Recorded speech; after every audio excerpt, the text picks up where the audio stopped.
but I want to welcome folks again. I'm Jennifer Roberts with Path to Positive Communities, Eco America, and this breakout is all about Eco America resources and our ambassador program and Blessed Tomorrow, which is what Fete Crews is the director of Blessed Tomorrow, which is our faith outreach program. And she's based in the DC area. And Dennis Testerman is one of our Blessed Tomorrow ambassadors, based right here in Charlotte, goes to my church. We're on a creation care team together. Yay.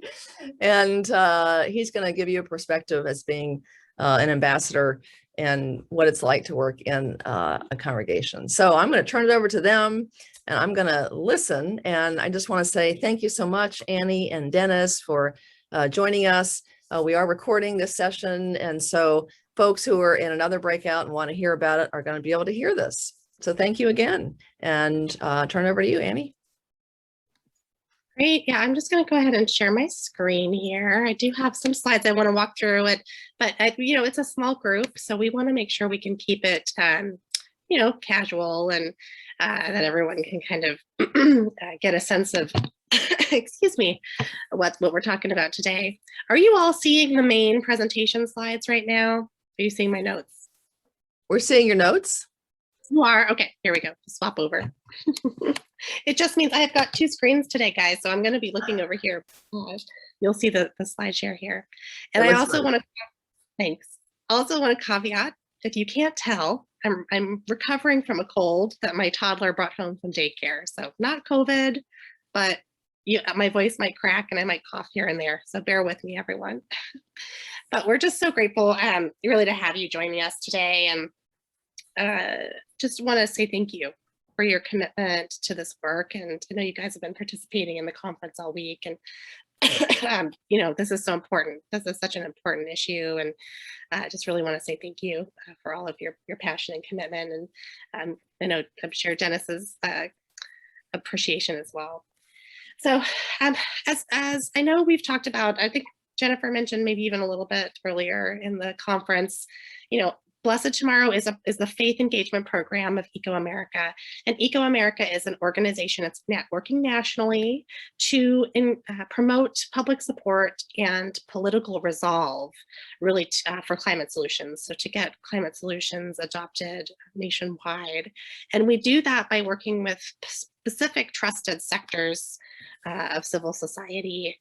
Jennifer, it runs our Path to Positive Communities program, which works with local government bodies and individuals, mayors, city council members. We also have a health program that works with doctors and nurses and public health professionals. And then my program, Blessed Tomorrow, which works with faith leaders and faith institutions on, again, building public support and political resolve for climate solutions. And so we're a coalition of faith organizations. We work with many of the largest faith traditions in the US. So just as an example, some of our partners include the United Methodist Church, the Presbyterian Church USA. We partner with the Episcopal Church, the Lutheran Church, some historically Black churches, the AME and AME Zion churches. But we also work in an interfaith capacity. So we work with the Islamic Society of North America. We partner with the Religious Action Center for Reform Judaism, the Baha'i Faith, and several others. In addition, we partner with other multi-faith, interfaith organizations like Green Faith and Interfaith Power and Light, who sit on our leadership circle, and many more. So you can check us out at blessedtomorrow.org. But again, we're working at the national level with those institutions to help them build support within their denominations, within their faith traditions. And we do that in a variety of ways, which I'll talk about more in just a moment. But what I really want to highlight here before we dive into what we have to offer you in your work is just reiterating, why faith voices matter.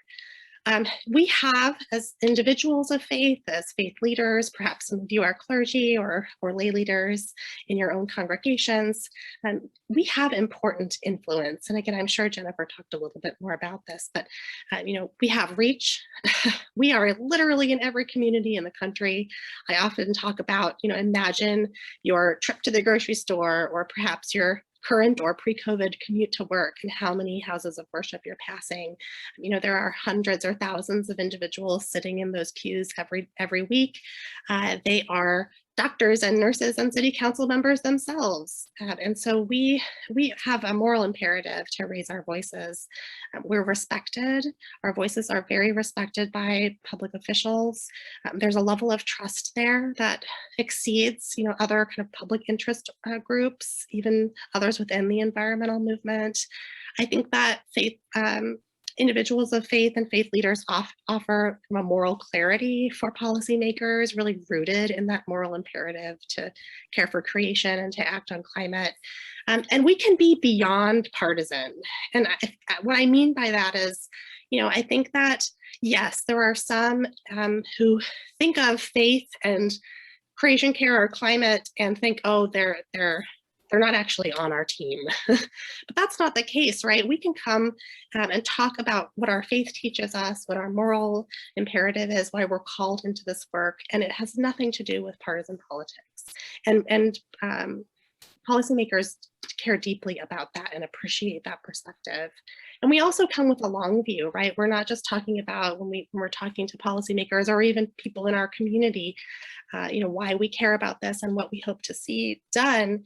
We're coming with a long view. It's not just, you know, what we need to do today or tomorrow, but it's what we need to do for our future generations, for the long-term health and sustainability of our community and our planet, right? So these are all important reasons why lifting our voices matter. And of course, there are organizations joining us who are doing similar work, and we all partner together. So one of the things that Eco-America does broadly is research. We do a lot of public research, and one of our latest surveys here, described here, is really talking about how we're finding more and more that more Americans are deeply concerned about climate change than you might think. And so it's something to think about, and I hope can encourage us all in leaning in and speaking about this more and elevating our voice in different ways. So the research is showing that here we see about 3/4 of Americans are saying they're either concerned or somewhat concerned personally about climate change. But when we ask that same audience, do you think other people around you are concerned? You see that goes down to 59%, right? So there's a gap here. And there's an even bigger gap when you're looking at that very concerned level, right? So we've got 45% of Americans saying, I'm very concerned.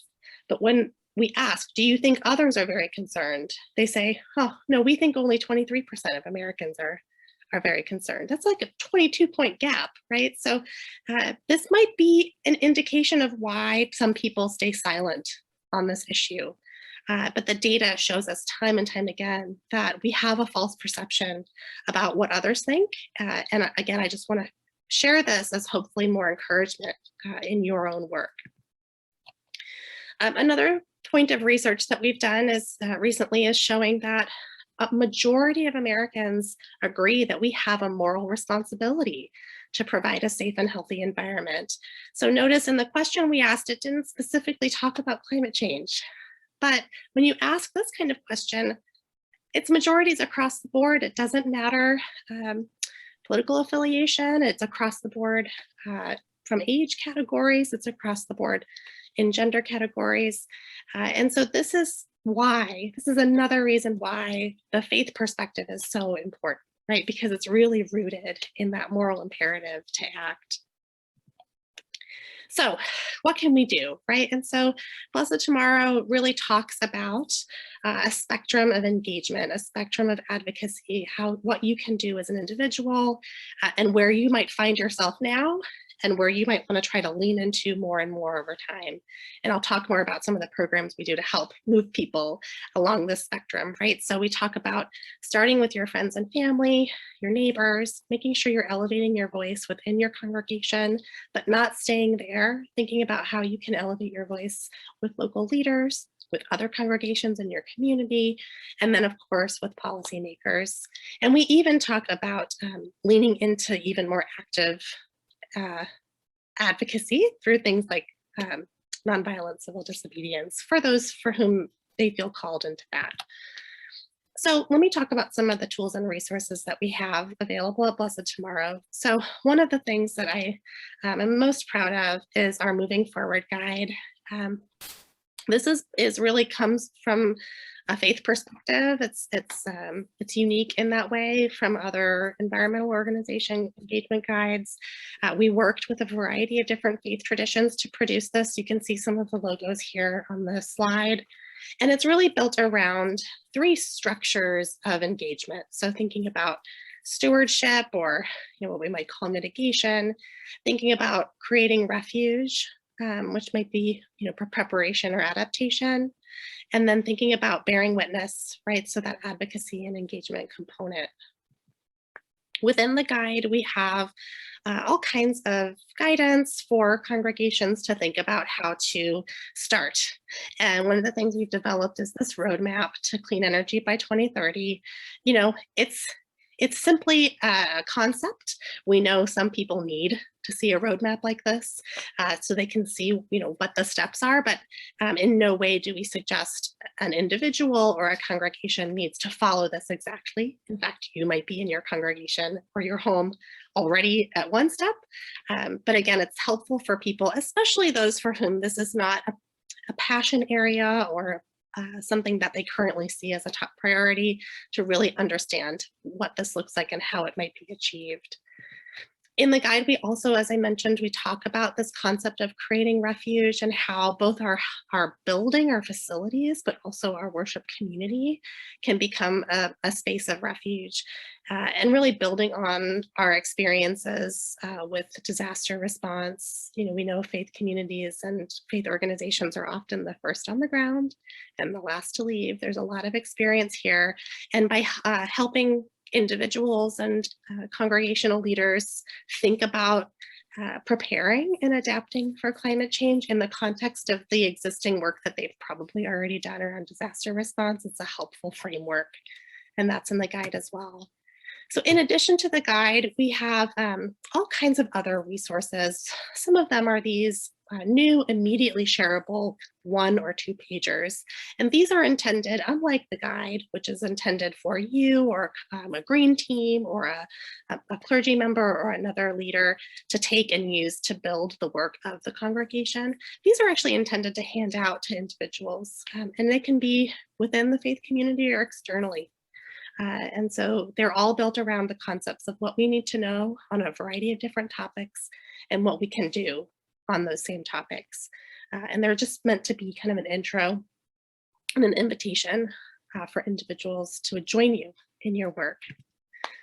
And we have so many other programs. So one of them is, for example, we've partnered with Unity, which is an online capital marketplace.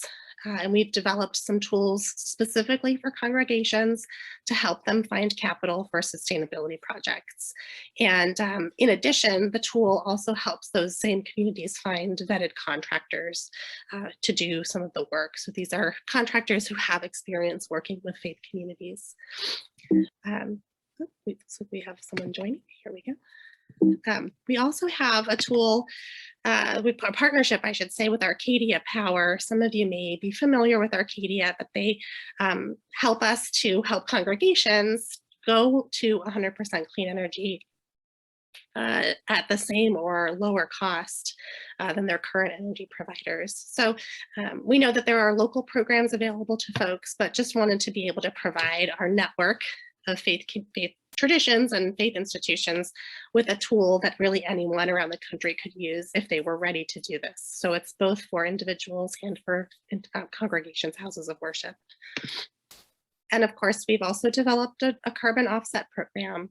I know there are many options out there, but for communities who are going along their path to reach, to care for creation and to hopefully reach a place of being carbon neutral, maybe you've gotten to where you can get and you're ready to think about how you might offset your remaining carbon emissions. We partnered with an organization called Cool Effect. They partner with some of the big names like the Nature Conservancy and others. And this particular carbon offset purchases clean cook stoves for families in Uganda to help them reduce their carbon emissions.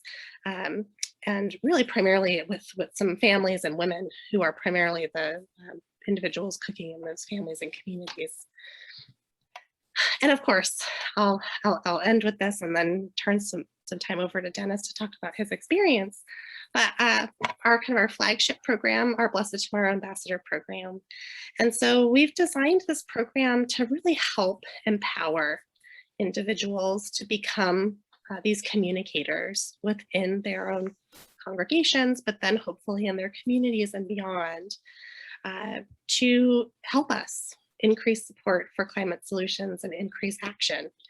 And so the way we do that is we train these ambassadors it's about a 4-hour training, and we ask them to make a commitment.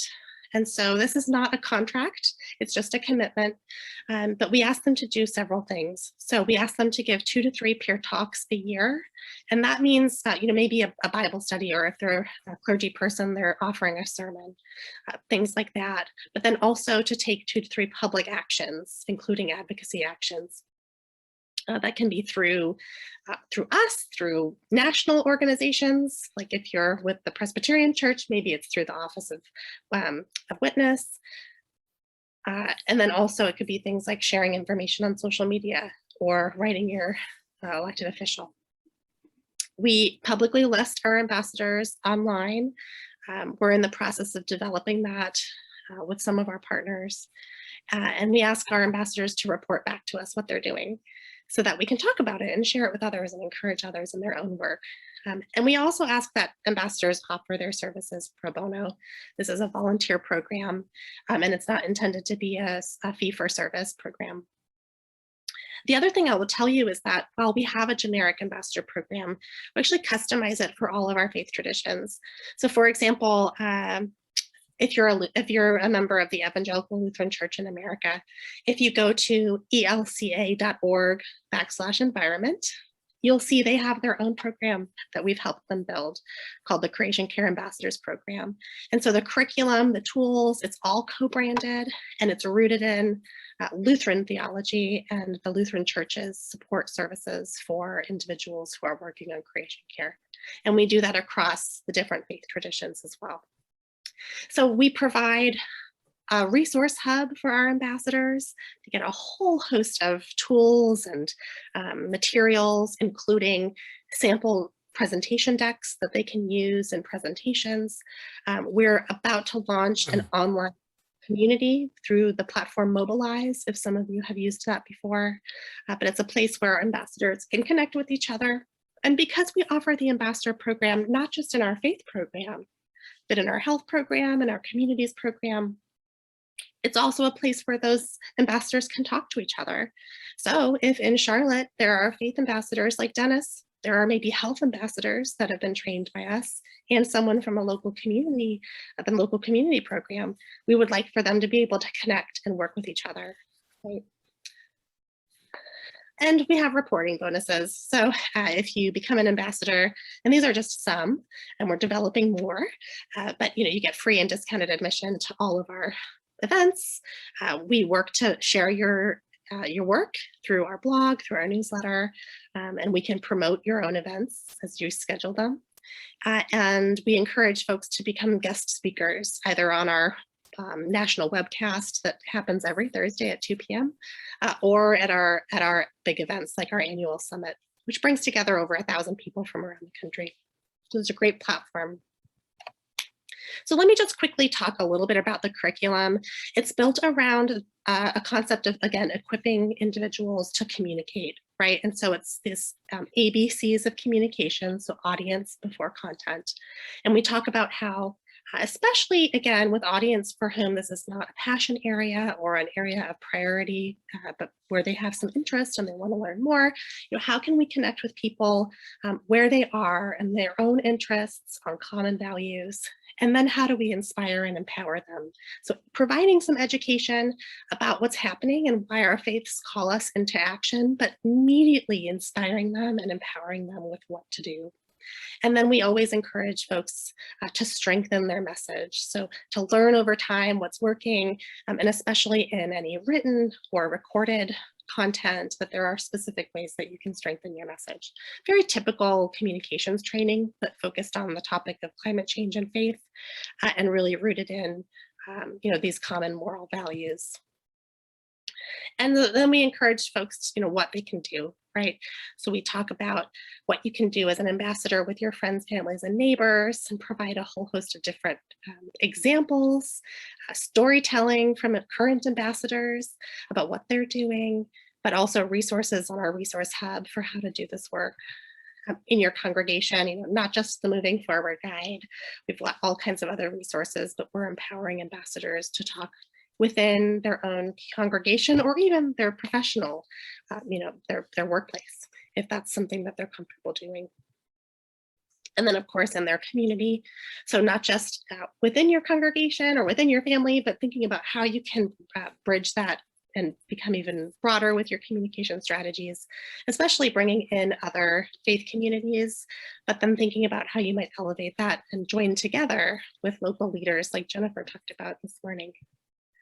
Of course, with policymakers too. And this is where we provide guidance for how to do this. We're actually, we plan to later this year run a letter to the editor campaign with our ambassadors to have them help place communications nationwide around the August recess and going into the season of creation in September. And of course, voting. So not just voting themselves and how to do that, but also, how to talk to others about voting your climate values. So not in a partisan way at all, not specifically on any issues. We are a 501c3, but just encouraging people to see voting as an important part of their climate engagement and faith engagement work. And one of the ways that you can, even if you're not an ambassador, get started right now, is you can sign on to the Eco America Momentous campaign. And so this is a public statement, a sign-on letter, accompanied with some actions we'll be taking throughout the year. It's cross-sector, so it's faith leaders and institutions, it's health leaders and institutions, and local government leaders and institutions all signing on together to say, this is an urgent moment, and it's upon us to do something about it. And the specific call to action is to halve carbon emissions each decade going forward. So more ambitious than the Paris Climate Agreement. So if you're interested, you can go to either ecoamerica.org or blessedtomorrow.org and find the momentous item in the rotator and sign on today. You'll see some of the largest faith institutions have signed, and some very prominent faith leaders have signed as well, in addition to ambassadors and people like you who are working at a local or state level. So if you want to learn more and get connected with us, I would encourage you to follow us on social media at Blessed Tomorrow and at Eco America. We're on Twitter and Facebook. Technically, Eco America has an Instagram handle. You can check that out. I haven't migrated to Instagram yet, but that might be in my 2022 goals. Get my teenager to help me set it up. You can sign up for our newsletter. Go to blessedtomorrow.org, and the subscribe button is up in the right-hand corner. And I want to say that very exciting. So we've been offering these trainings in person pre-COVID, but also virtually for the last year and a half. But we are also just about to launch an online learning management system. So the entire curriculum has been restructured to be about 10 to 20 minute modules, which will, you can take and do at your own pace, maybe over the course of a week or 2 weeks or a month. It's about 3.5 hours total, but you can still become certified as an ambassador and join the program. So I know not, setting aside a Saturday or a Friday with 4-hour time commitment can be difficult for some of us. So we wanted to provide this online mechanism for folks who wanted to do it at their own pace. So with that, I will stop sharing my screen and turn it over to Dennis, who can talk a little bit about his experience, and then hopefully we can answer any questions you have or your ideas or concerns, and we'll spend the rest of the time doing that. So Dennis, I'll turn it over to you. Good morning, everyone. Apologies in advance for some of my slides that I hastily stuck in and did it in such a way that I distorted them. So this is me. Story of a kid and his relationship to the land. I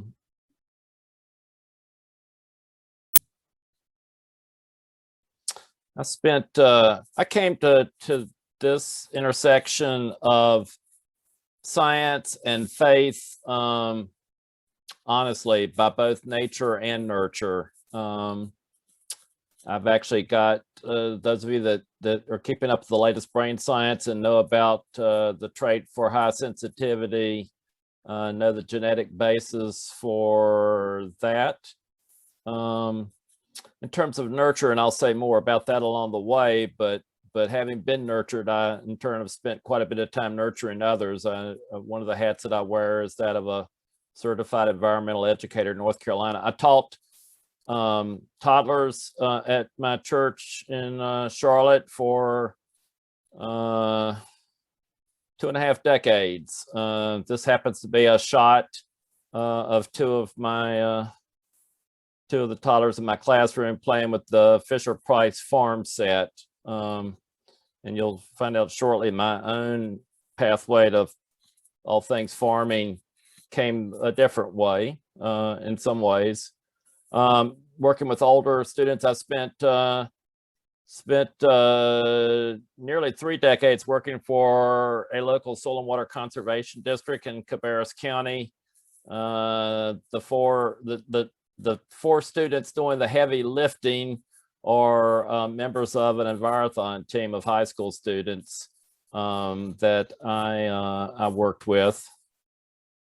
So I think education is a part of it, but even bigger than that, I think, is developing relationships, relationships with each other and relationships with the land. The National Association of Conservation Districts, which represents 3,000 conservation districts across the country, does an annual Soil and Water Stewardship Week to help tap into spiritual traditions, faith traditions, when it comes to the ways that we interact with each other and with the land. This happened to be the theme one year, which focused on watersheds, which a lot of faith-based groups have organized around the concept of watersheds rather than political boundaries. And then I like the focus on home, watersheds being our home. One of the influential people for me along the way was Aldo Leopold. He's famous for the Sand County Almanac. This book was written 70 years ago, over 70 years ago, is still in print. Been very influential. My training includes training as a forester, and the Professional Organization of Foresters does, or at least at one time did, an annual survey of their membership. And one of the questions they asked was about the one book that had been most influential on them. And this is the book that came up over and over again as the top book. Leopold himself was trained as a forester, but more infamous for his development of the land ethic. And a lot of that development took place in this book. My absolute favorite quote from Leopold and from that book is this one: "There are two spiritual dangers in not owning a farm. One is the danger of supposing that breakfast comes from the grocery, and the other that heat comes from the furnace." And I'll go to the next slide where I've pulled out the text where I think we can all read it. To avoid the first danger, one should plant a garden, preferably where there is no grocer to confuse the issue. To avoid the second, he should lay a split of good oak on the andirons, preferably where there is no furnace, and let it warm their shins while a February breeze tosses the trees outside. If one has cut, split, hauled, and piled their own good oak, and let their mind work the while, they will remember much about where heat comes from, and with a wealth of detail denied to those who spend the weekend in town astride a radiator. So I want to talk about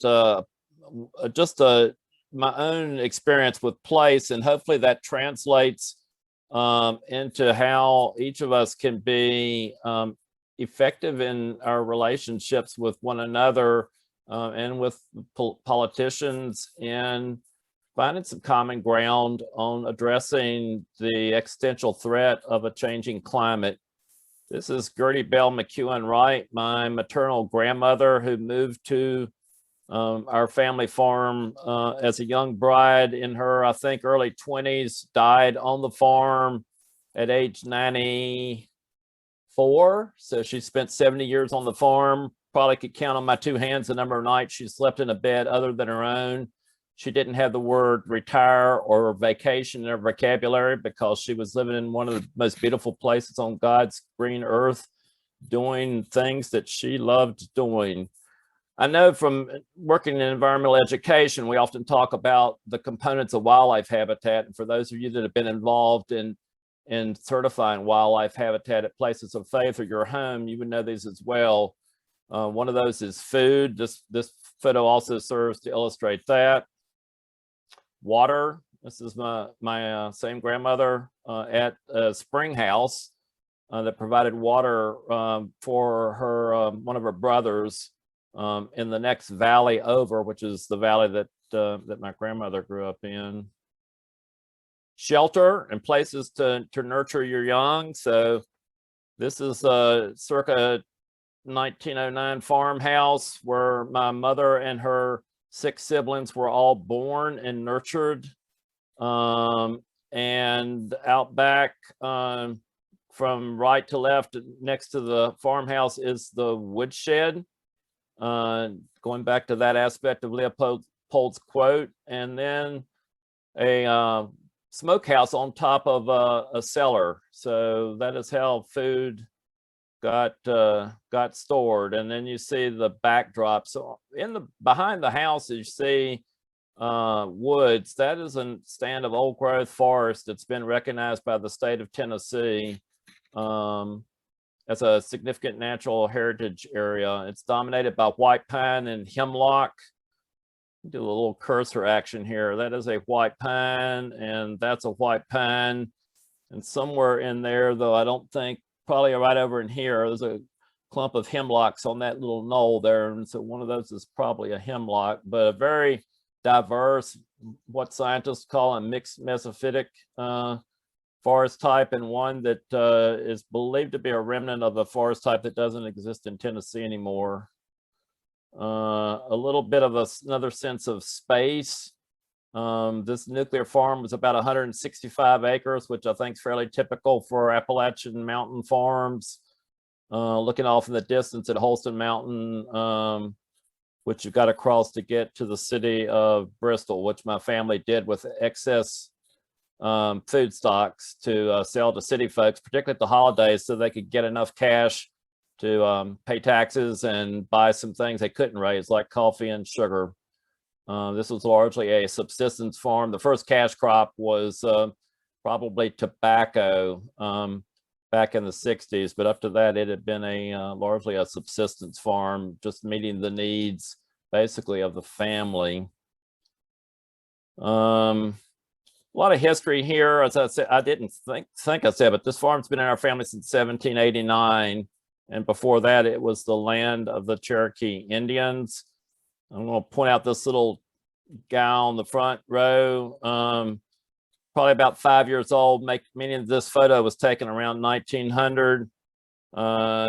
Church that anchored the community on that side. And my cursor just moved to a 2-room schoolhouse on this side of the photograph. So to give you a sense of what the elements of community looked like as my mom was growing up. And those elements of community are still important today. Schools and churches are essential to the fabric of the community and are good places for building relationships and effecting change.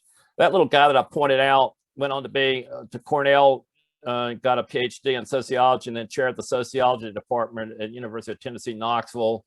In his later years, he wrote this book about his life growing up in that valley, and illustrates the importance of stories. That really is basically just a book full of stories, and I find stories a wonderful way to build relationships and to not get bogged down in controversial issues that are going to keep politicians' ears closed and not be able to hear a message that we might be delivering on, something like taking action to head off a changing climate. Victory Farm certificate that hangs on the wall in the house still, pointing out that the family generated 75% of its own food during World War II, also provided 2 of the children in service in World War II, my mom being one of them. She served as a nurse in World War II.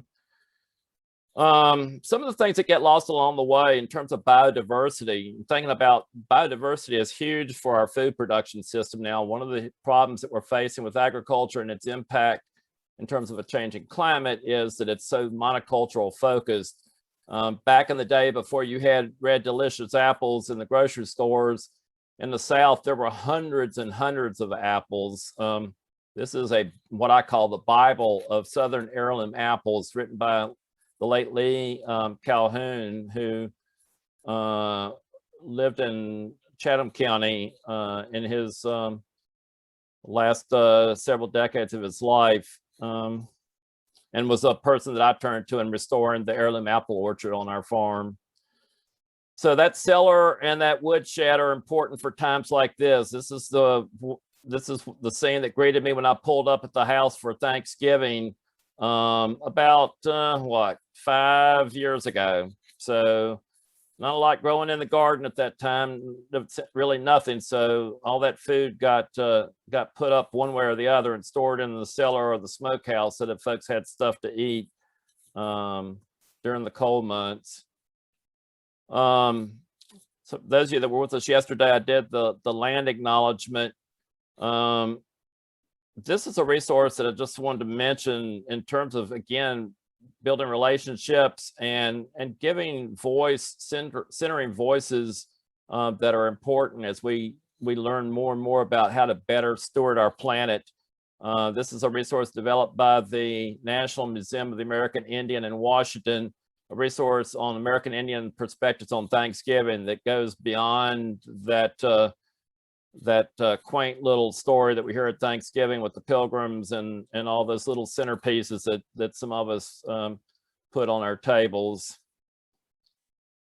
I think the other important part of what we're Annie and I are talking about today is how to have those conversations like the ones that happen around Thanksgiving tables that stay in constructive directions and don't get off the rails and lead us to be polarized.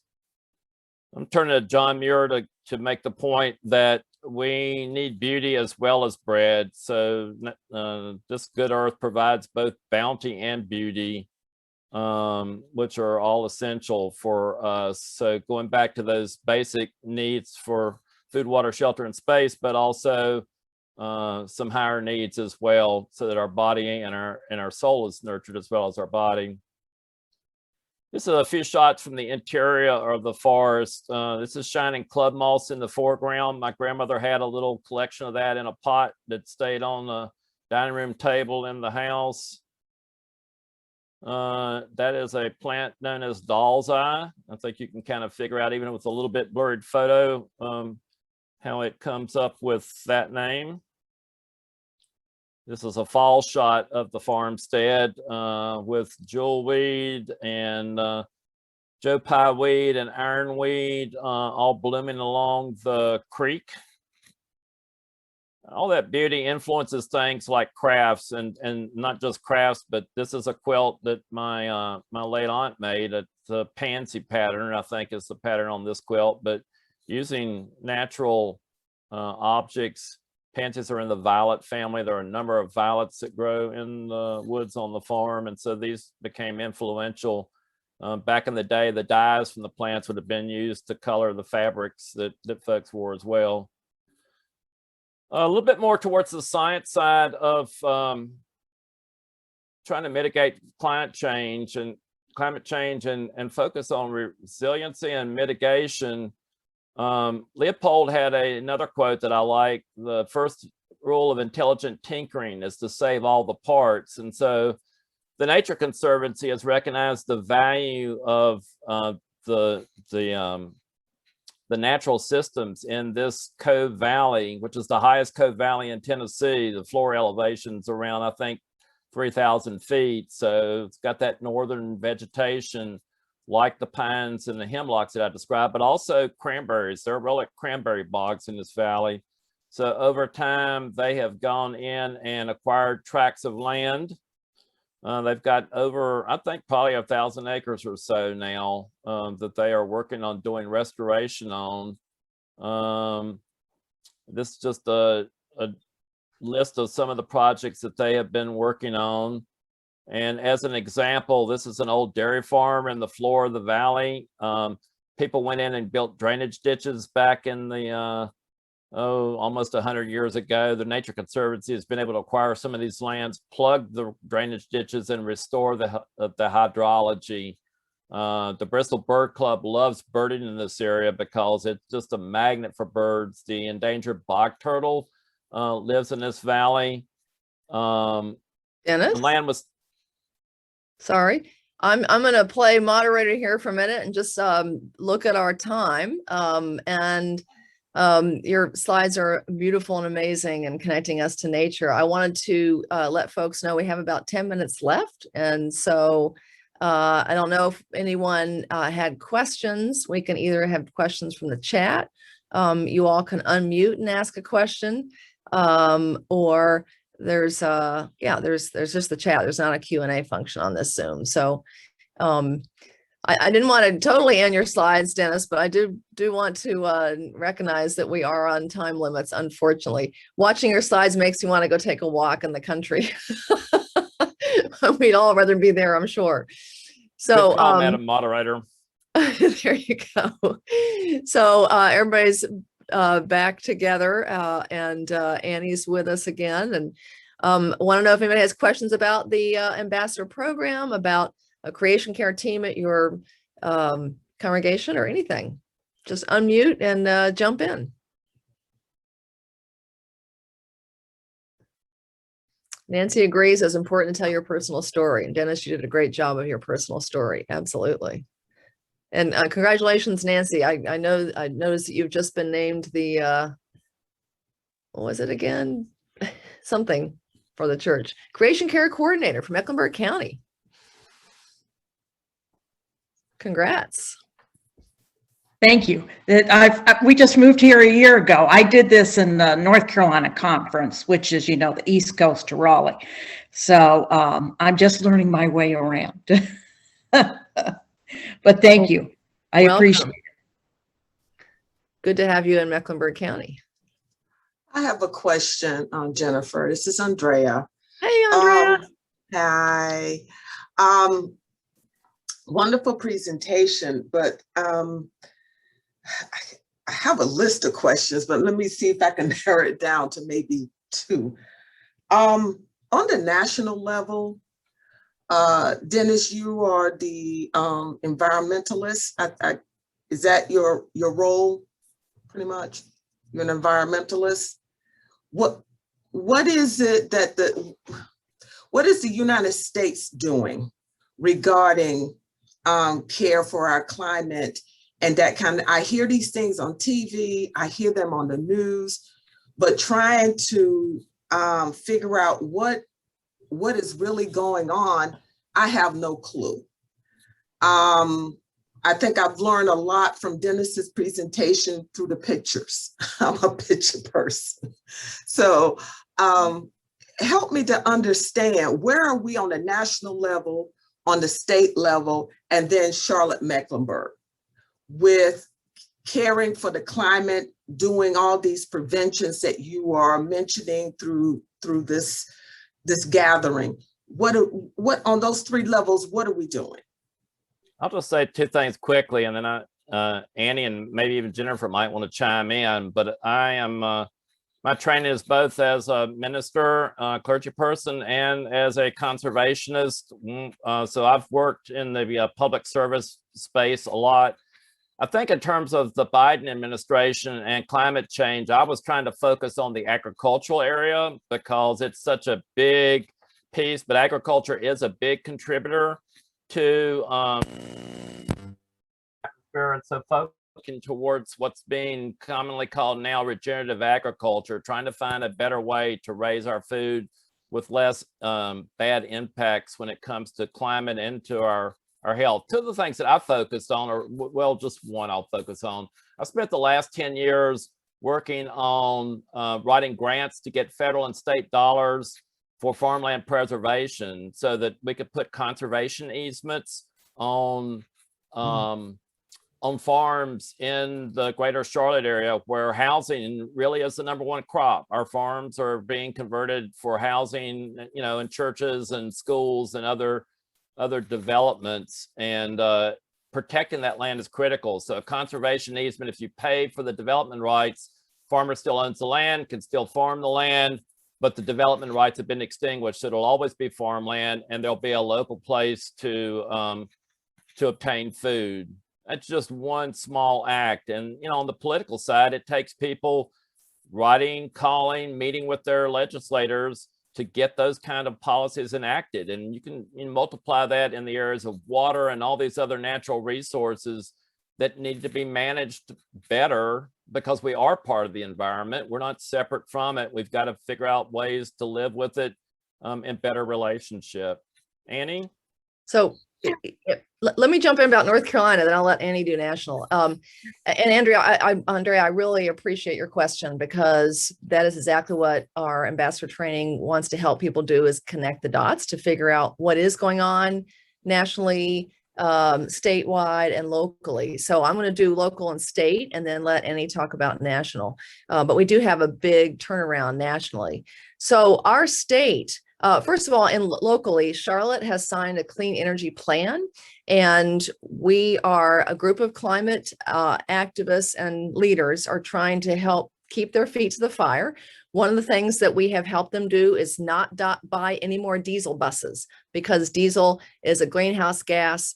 The emissions from those is also really unhealthy for school children and for people in communities where those buses come every day. So we're getting electric buses. Charlotte has changed because of the public pressure. So important to have that public pressure. And we're continuing to follow what they're doing, because we don't think they're doing it fast enough. That's locally. We have a whole plan. We got to keep holding our city council to that, and our county commission.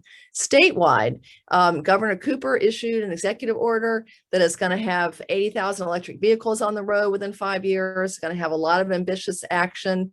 We're building out wind farms in the eastern part of the state, but we're challenged because our General Assembly is doing things like considering passing a law to prohibit any local government from having a tree ordinance unless it's approved by the state. And so we have people who are watching that state legislation and getting people to weigh in on that, to say, don't pass that law.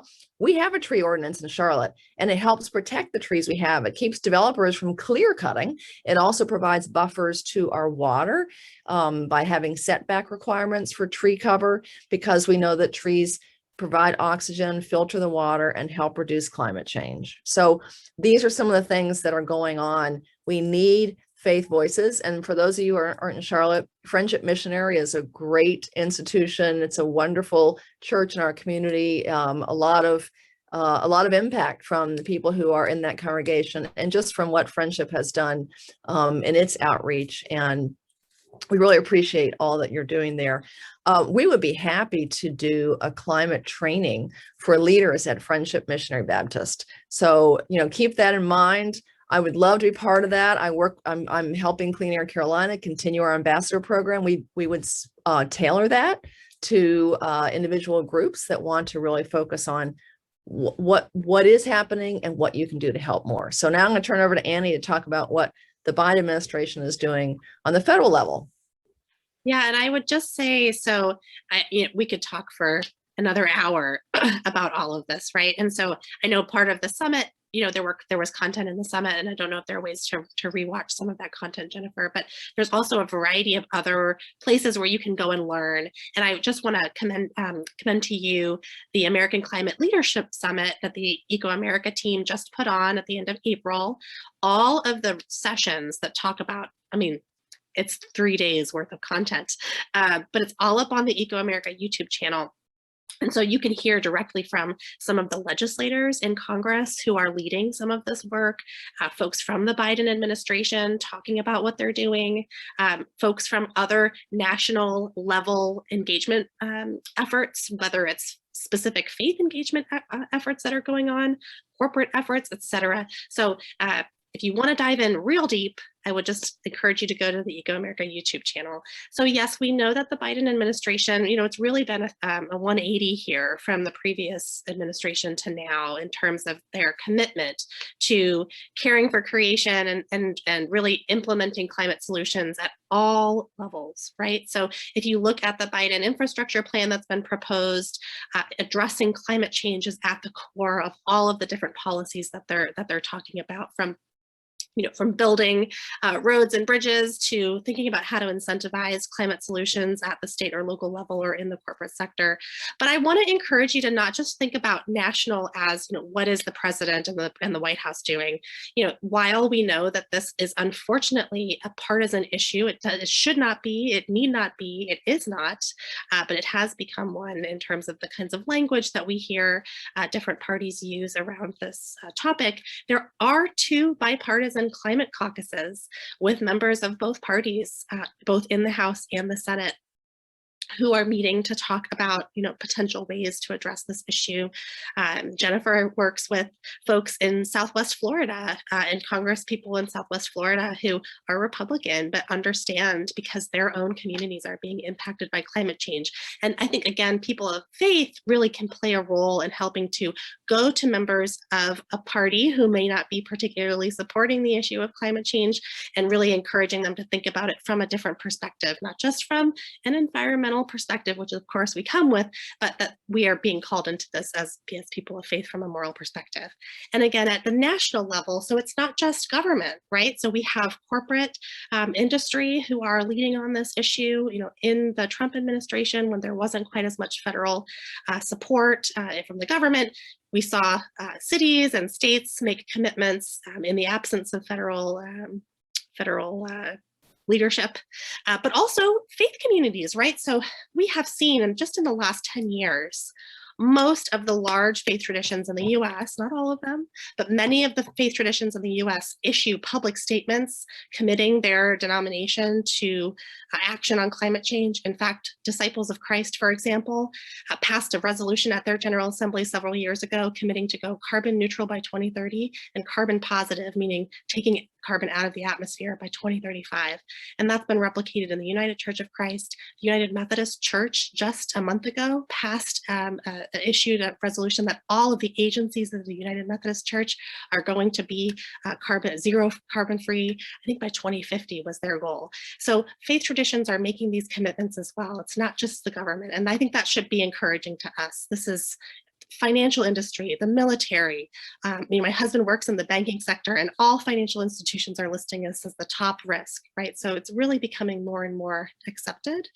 So another reason for us to lean in and really make our voices heard. I hope that's helpful. No, that was a great overview from each of you. And I again have to be the moderator and say our time is up. But it was a fabulous conversation. And absolutely, with our work, in North Carolina, we can do more trainings for houses of faith.